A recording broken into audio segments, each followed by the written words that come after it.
Hello, welcome back. എല്ലാവർക്കും സുഖമാണെന്ന് വിചാരിക്കുന്നു. കുറച്ച് നാൾക്ക് ശേഷമാണ് ഞാൻ ഒരു വീഡിയോ ആയിട്ട് നിങ്ങളുടെ മുന്നിലേക്ക് എത്തുന്നത്.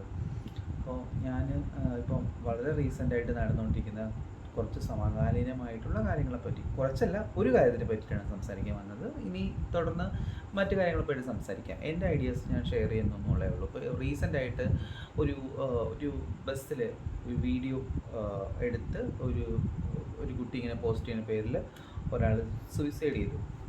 കേരളം മുഴുവൻ ചർച്ച ചെയ്തതാണ്. വളരെ ദൗർഭാഗ്യകരമായിട്ടുള്ളൊരു ഇൻസിഡൻ്റാണ് സംഭവിച്ചത്. അതിൻ്റെ പിന്നിലെ കുട്ടിക്ക് എന്തെങ്കിലും അപേക്ഷയുണ്ടോ അതൊന്നും എനിക്കറിയില്ല. എന്തായാലും പുള്ളിക്കാരി അറസ്റ്റ് ചെയ്യപ്പെട്ടു. ഇപ്പോൾ ഇംപ്രിസൺ ആണ്. അപ്പം ഞാൻ സംസാരിക്കാൻ ഞാൻ ആഗ്രഹിക്കുന്നതെന്ന് പറഞ്ഞാൽ, ഈ പൊതുവിടങ്ങളിൽ മാത്രമല്ല, എല്ലായിടങ്ങളിലും സ്ത്രൈണമായ എല്ലാ കാര്യങ്ങളും ഇപ്പോഴും ലൈംഗികമായി ആക്രമിക്കപ്പെടുന്നു, അല്ലെങ്കിൽ ഇൻസൾട്ട് ചെയ്യപ്പെടുന്നു എന്ന് പറയാനാണ് ഞാൻ ആഗ്രഹിക്കുന്നത്. കാര്യം ഞാനൊരു ട്രാൻസ്ഫോമറാണ്. ഞാൻ മെയിലായിട്ടും, അതായത് എൻ്റെ ഒരു മെയിൽ ആണായിരിക്കുന്ന സമയത്തുള്ള എൻ്റെ ലൈഫിൽ ഞാൻ ആണായിട്ടും ബസ്സിലൊക്കെ യാത്ര ചെയ്തിട്ടുണ്ട്. ഇപ്പോൾ ഒരു ട്രാൻസ്ഫോമറായി മാറിയതിന് ശേഷം ഇങ്ങനെ യാത്ര ചെയ്യാറുണ്ട്. രണ്ട് സമയത്തും എനിക്ക് ലൈംഗിക അതിക്രമങ്ങൾ ബസ്സിൽ നേരിടേണ്ടി വന്നിട്ടുണ്ട്. അതിക്രമം എന്ന് പറയുമ്പോൾ നമ്മളിങ്ങനെ ഭയങ്കരമായിട്ട് പിടിച്ച് ഭയങ്കര ഉപദ്രവിക്കില്ലെന്നല്ല. ഒരു നോട്ടമാണെങ്കിലും അനാവശ്യമായിട്ടുള്ള ടച്ചിങ് ആണെങ്കിൽ പോലും അതിനൊരു അതിക്രമമായിട്ട് കാണാൻ തന്നെയാണ് ഞാൻ ആഗ്രഹിക്കുന്നത്. കാര്യം നമ്മൾ ആഗ്രഹിക്കാത്ത, അല്ലെങ്കിൽ നമ്മൾ ഒരിക്കലും അക്സെപ്റ്റ് ചെയ്യാത്തൊരു കാര്യം മറ്റൊരാൾക്ക് ചെയ്യാൻ യാതൊരു അധികാരമില്ല. അത് ബസ്സിലാണെങ്കിലും ശരി, ഏത് ഇടങ്ങളിലാണെങ്കിലും ശരി, അവർക്കൊന്നും യാതൊരു അധികാരമില്ല. പക്ഷേ നിരന്തരം ഇത്തരം കാര്യങ്ങൾ സംഭവിച്ചുകൊണ്ടിരിക്കുന്നു എന്നുള്ളതാണ്. ബസ്സിലാണെങ്കിലും അതുപോലെ മറ്റിടങ്ങളിലൊക്കെ ആണെങ്കിലും. അപ്പം ഈ പുരുഷന്മാർ സ്വതവേ ചിന്തിച്ചിരിക്കുന്നത് അവർക്ക് സ്ത്രൈണമായ എന്തിനേയും ഏത് സ്ഥലത്ത് വെച്ചിട്ടും നമുക്ക് കൈകാര്യം ചെയ്യാൻ, അല്ലെങ്കിൽ നമുക്ക് തോന്നും പോലെ പ്രവർത്തിക്കാനുള്ള അവകാശമുണ്ട് എന്നുള്ള ഒരു തിങ്കിങ് ഒരുപാട്, എല്ലാ പുരുഷന്മാരും പറയുന്നില്ല, ഒരുപാട് പുരുഷന്മാരുടെ ഉള്ളിലുണ്ട് എന്നുള്ളതാണ്. ആ ധാരണ മാറണം. ആ ധാരണ പതുക്കെയെങ്കിലും മാറ്റുന്നതിന് വേണ്ടിയിട്ടാണ് പലരും ഇപ്പോൾ പ്രതികരിച്ചു തുടങ്ങിയെന്നുള്ളത് ഞാൻ നേരിട്ട് കണ്ടിട്ടുണ്ട്. ഇപ്പം ബസ്സിലൊക്കെ ആണെങ്കിലും പല സ്ത്രീകളെയും, അതായത് ഭയങ്കര തിരക്കുള്ള ബസ്സുമല്ല, സാധാരണ ബസ്സുകളിൽ പോലും പല പുരുഷന്മാരും മോശമായിട്ട് പെരുമാറുന്നത് ഞാൻ കണ്ടിട്ടുണ്ട്. അത് ഞാൻ ഒരു ട്രാൻസ്വുമൺ ആയതിനു ശേഷം സ്വയം അനുഭവിച്ചിട്ടുമുണ്ട്, ഇപ്പോഴും അനുഭവിച്ചുകൊണ്ടിരിക്കുന്നു എന്നുള്ളതാണ്. അപ്പോൾ പലരും പറയുന്നു, ഒന്ന് ഇതായിക്കഴിഞ്ഞാൽ, അല്ലെങ്കിൽ ഒന്ന് ടച്ച് ചെയ്താൽ, ഒന്ന് തൊട്ട് കഴിഞ്ഞാൽ നിങ്ങൾക്ക് എന്താ എന്നുള്ള ഒരു വർത്തമാനം പലരും പറയും. എനിക്ക് അവരോട് പറയാനുള്ളത്, നമ്മുടെ സ്വാതന്ത്ര്യം അല്ലെങ്കിൽ നമ്മുടെ ഡിസിഷൻ എടുക്കേണ്ടത് ആരാണ്? നമ്മളാണ്, അല്ലേ? അല്ലാതെ മറ്റൊരാളല്ല. നമ്മൾ എന്ത് ചെയ്യണം? ഒരാളുടെ ടച്ചിങ് നമ്മൾ അനുഭവിക്കണോ? അനാവശ്യമായിട്ടുള്ള ഒരു സ്പർശമെങ്കിലും മറ്റൊരാളുടേത് നമ്മൾ അനുഭവിക്കണോ വേണ്ടത് നമ്മളല്ലേ തീരുമാനിക്കുന്നത്. അല്ലാതെ അവർക്ക് തോന്നും പോലെ അങ്ങ് കയറി ടച്ച് ചെയ്യാനും, അല്ലെങ്കിൽ അവർക്ക് മിസ്യൂസ് ചെയ്യാനും, മിസ്ബിഹേവ് ചെയ്യാനും ഒക്കെ നമ്മളാരാ? അവരുടെ ഭാര്യയോ, അല്ലെങ്കിൽ ഈവൻ ഭാര്യമാരോട് പോലും അങ്ങനെ ചെയ്യാൻ പാടില്ല എന്നുള്ളതാണ്. അങ്ങനെയൊന്നുമല്ലല്ലോ. അപ്പോൾ നമ്മൾ പ്രതികരിക്കും. അപ്പോൾ ഇന്നത്തെ കാലത്ത് കുറേ പെൺകുട്ടികൾ പ്രതികരിക്കേണ്ട മാർഗങ്ങൾ, ഇപ്പോൾ സോഷ്യൽ മീഡിയ ആയിക്കോട്ടെ, മറ്റു വീഡിയോ ഇടങ്ങളൊക്കെ ഉപയോഗിച്ച് അവർ പ്രതികരിക്കുന്നുണ്ട്. ഞാൻ ആ പ്രതികരിക്കുന്നവരെ അപ്രീഷിയേറ്റ് ചെയ്യുന്നുണ്ട്. അത് പ്രതികരിക്കണം, എങ്കിൽ മാത്രമേ കുറച്ചെങ്കിലും ഒരു മാറ്റം ഉണ്ടാവുകയുള്ളൂ.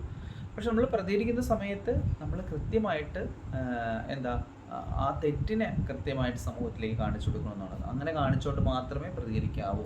അല്ലാതെ നമ്മൾ വെറുതെ ഒരു കണ്ടന്റ് ഉണ്ടാക്കാൻ വേണ്ടിയിട്ട് പ്രതികരിക്കാൻ പാടില്ല എന്നും കൂടെ ഞാൻ പറഞ്ഞു വയ്ക്കുകയാണ്. ഇപ്പോഴും നമ്മൾ ആരും സുരക്ഷിതരല്ല. പ്രത്യേകിച്ച് സ്ത്രൈണമായ ഒന്നും, സ്ത്രീകളായിക്കോട്ടെ, ട്രാൻസ്വുമൺ ആയിക്കോട്ടെ, സ്ത്രൈണതയുള്ള പുരുഷന്മാരായിക്കോട്ടെ, ഇവരാരും ഇപ്പോഴും നമ്മുടെ ഒരിടത്തും സേഫ് അല്ല എന്നുള്ളതാണ്. ഒരു ദിവസമെങ്കിലും പുറത്തിറങ്ങിയാൽ മോശമല്ലാത്ത ഒരു നോട്ടം പോലും കിട്ടാത്ത ഒരു ദിവസം പോലും ഇല്ല എന്നുള്ളതാണ്. എത്ര ആണുങ്ങൾക്ക് അങ്ങനെ അനുഭവിക്കേണ്ടി വരുന്നുണ്ട്. ഇപ്പോൾ രാവിലെ പുറത്തോട്ട് ഇറങ്ങുന്നു, ഓപ്പോസിറ്റ് വരുന്ന ഒരു വാഹനത്തിൽ അല്ലെങ്കിൽ ബൈക്ക് ഓടിച്ചുകൊണ്ടിരിക്കുന്ന ഒരാൾ നമ്മളെ നോക്കി, ആളുടെ നോട്ടം സാധാരണ ഒരാളെ നോക്കുന്നതും ഒരു ലെസ്റ്റോടെ അല്ലെങ്കിൽ ഒരു ഒരു ലൈംഗിക ദാഹത്തോടെ നമ്മളെ നോക്കുന്നത് നമുക്ക് കണ്ടാൽ തിരിച്ചറിയാൻ പറ്റും അല്ലേ? സോ അപ്പോൾ അതുകൊണ്ട് തന്നെ എനിക്കത് കൃത്യമായിട്ട് ആളുകളിൽ നിന്ന് കാണുമ്പോൾ എനിക്ക് മനസ്സിലാക്കാൻ സാധിക്കുന്നുണ്ട് അവരെ എന്തുദ്ദേശത്തോടെയാണ് നമ്മളെ നോക്കുന്നത് എന്നുള്ളത്. അപ്പോൾ അതിനൊരു മാറ്റവും ഇപ്പോഴും സംഭവിച്ചിട്ടില്ല എന്നുള്ളതാണ്. അപ്പോൾ നമുക്ക് നിയമങ്ങളുണ്ട്, ശക്തമായ നിയമങ്ങളുണ്ട് എന്ന് പറയുമ്പോൾ തന്നെ ഒരുപാട് പെൺകുട്ടികൾ റേപ്പ് ചെയ്യപ്പെടുന്നു, നമ്മുടെ ഇടയിൽ റേപ്പ് ചെയ്യപ്പെടുന്നു ഉണ്ട് എന്നുള്ളതാണ്. അതുപോലെ കൊച്ചുകുട്ടികൾ ഇപ്പോഴും ആക്രമിക്കപ്പെടുന്നു ഉണ്ട്. അപ്പോൾ എന്തെങ്കിലും ഒരു ഇൻസിഡൻറ്റിൻ്റെ പേരിൽ അവിടെ ഒന്നും പ്രശ്നങ്ങൾ ഉണ്ടാകുന്നില്ല എന്ന് പറയുന്ന, അല്ലെങ്കിൽ അതിനെ കളിയാക്കുന്ന, അതിനെ കോമഡി ചെയ്യുന്ന കുറേ വീഡിയോസ് ഞാൻ കണ്ടു. അപ്പോൾ അത്തരം ആളുകളോട് എനിക്ക് പറയാനുള്ളത്, നിങ്ങൾ അത്തരം വീഡിയോകൾ ചെയ്യുന്നതിനോടൊപ്പം തന്നെ, അതായത് ഇപ്പോൾ ഈ ഒരു ഇൻസിഡൻറ്റ് ഒരാൾ മരിച്ചു, അതുമായിട്ട് ബന്ധപ്പെട്ട് കുറേ കോമഡി വീഡിയോകൾ ഉണ്ടാകുന്നുണ്ട്. ഇങ്ങനെ ഷീൽഡൊക്കെ കെട്ടി പലരും ബസ്സിലൊക്കെ കയറുന്നു, കയറി ഇന്ന പോലെ പ്രശ്നം ഉണ്ടാവും, അങ്ങനെയൊക്കെ പല ആളുകളും വളരെ കോമിക്കായിട്ട് വീഡിയോസ് ചെയ്യുന്നുണ്ട്. ഈ വ്യക്തികൾ ബസ്സിൽ നടക്കുന്ന മോശം അതിക്രമങ്ങളെപ്പറ്റി എത്ര വീഡിയോസ് ചെയ്തിട്ടുണ്ട്? നിങ്ങൾ എത്ര പ്രശ്നങ്ങൾ അഡ്രസ്സ് ചെയ്തിട്ടുണ്ട്? എത്ര സ്ത്രീകളുടെയും കുട്ടികളുടെ, ട്രാൻസ് വനിതകളുടെ, സ്ത്രൈണതയുള്ള പുരുഷന്മാരുടെയൊക്കെ ഇത്തരം ബസ്സിൽ അല്ലെങ്കിൽ പൊതുവിടങ്ങളിൽ അല്ലെങ്കിൽ മറ്റെവിടെയെങ്കിലും അവർക്കുണ്ടാകുന്ന പ്രശ്നങ്ങളെ വച്ച് നിങ്ങളൊരു വീഡിയോ ചെയ്തിട്ടുണ്ട്? ശരി, ഒരു കോമഡി ആയിട്ട് പോലും നിങ്ങൾ കാണിച്ച ആളുകൾ മനസ്സിലാക്കാൻ വേണ്ടി എത്ര വീഡിയോസ് ചെയ്തിട്ടുണ്ട്? പലരുടെയും അക്കൗണ്ട് നോക്കുമ്പോൾ വട്ടപൂജ്യം മാത്രമാണ്. അപ്പം ഇവർക്കെല്ലാം എന്താ, ഒരു റീച്ച് മാത്രം മതി. ഇങ്ങനെ നടക്കുന്ന ഒരു ഇഷ്യൂവിനെ അഡ്രസ്സ് ചെയ്യാനോ അല്ലെങ്കിൽ അത്തരം പ്രശ്നങ്ങളെ ഒന്ന് കൃത്യമായിട്ട് പറയാനോ ഒന്നും ഇവരാഗ്രഹിക്കുന്നില്ല എന്നുള്ളതാണ്. സോ അത് ഭയങ്കര സങ്കടകരമായിട്ടുള്ളൊരു കാര്യമാണ്. ദയവ് ചെയ്ത് നിങ്ങൾ ജനറലൈസ് ചെയ്യരുത്.